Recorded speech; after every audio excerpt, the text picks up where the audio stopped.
ईश्वर हर रोज आते हैं, पर पहचान कहाँ पाते हैं? तीसरा रूप, पीड़ा का आलिंगन। एक दिन तुम सड़क पे चलते हो, भीड़ है, लोग आते जाते हैं। अचानक एक कराह सुनाई देती है। तुम देखते हो एक घायल इंसान जमीन पर पड़ा है। उसका शरीर खून से लथपथ है, सांसें भारी हैं, होंठों से सिर्फ यही निकल रहा है, बचाओ। लोग उसकी ओर देखते हैं, फिर मुंह फेर लेते हैं। कुछ कहते हैं ये तो पुलिस का मामला है, कुछ कहते हैं हमें क्यों उलझना चाहिए, और तुम भी आगे बढ़ जाते हो। लेकिन जानते हो उस पल क्या हुआ? तुम्हारे पास से ईश्वर गुजरे। हाँ, वही ईश्वर जो तुम्हें परखना चाहते थे। उन्होंने पीड़ा का आलिंगन ओढ़ा था, ताकि देख सकें क्या तुम्हारे दिल में करुणा बची है, या वो भी स्वार्थ के बोझ तले मर चुकी है। हर घाव सिर्फ शरीर का नहीं होता, कभी कभी घाव ईश्वर का संदेश होता है। देखो, जब कोई टूट रहा है तब क्या तुम हाथ बढ़ा सकते हो? पर तुमने हाथ नहीं बढ़ाया, और वो अवसर चला गया।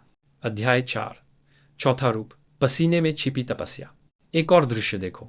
दोपहर का सूरज आग बरसा रहा है। सड़क के किनारे एक मजदूर ईंटों का ढेर धो रहा है। उसकी पीठ पसीने से तर है, चेहरे पर थकान है, लेकिन आंखों में हार नहीं है। तुम पास से गुजरते हो और सोचते हो ये तो बस मजदूर है, इसकी जिंदगी तो ऐसे ही है। पर क्या तुम जानते हो, उसकी मेहनत के हर कण में ईश्वर का स्पर्श है। उसके पसीने की हर बूंद में वही तपस्या है जो ब्रह्मांड को चलाती है। तुमने उसे कभी देखा ही नहीं, न उसकी थकान, न उसका संघर्ष, न उसकी इज्जत। लेकिन अगर तुम ठहर जाते, अगर तुम उसे पानी पिला देते, अगर तुम उसकी पीठ पर हाथ रखकर कहते थक मत, तेरा श्रम व्यर्थ नहीं जाएगा, तो जान लो उस क्षण तुमने स्वयं ईश्वर को सहलाया होता। ईश्वर सिर्फ मंदिर की घंटियों में नहीं है, वह उस हथौड़े की चोट में भी है जो एंट पर पड़ती है। वह उस कुदाल की खटखट में भी है जो धरती को तोड़ती है। वह उस सांस में भी है जो मेहनत कश के सीने से निकलती है। पर तुमने देखा ही नहीं, क्योंकि तुम्हें लगता है कि ईश्वर सिर्फ फूलों की मालाओं और सुगंधित धूप में बसते हैं। अध्याय 5, पांचवां रूप, भटके साधु की आंखें।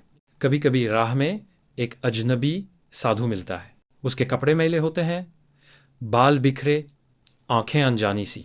वो पास आकर कहता है पानी मिलेगा, थोड़ी छांव मिलेगी। तुम उसे संदेह से देखते हो, सोचते हो ये साधु सच में साधु है या ठग। तुम उसे भगा देते हो। लेकिन क्या तुमने उसकी आंखों में झांका?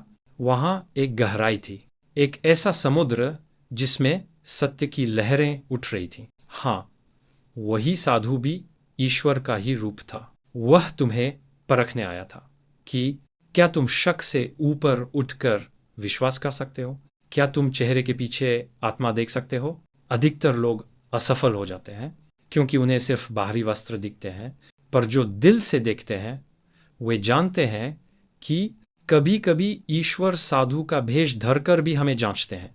यहां तक कहानी ने 5 रूप दिखा दिए। 1, भूख का चेहरा। 2, मासूमियत की पुकार। 3, पीड़ा का आलिंगन।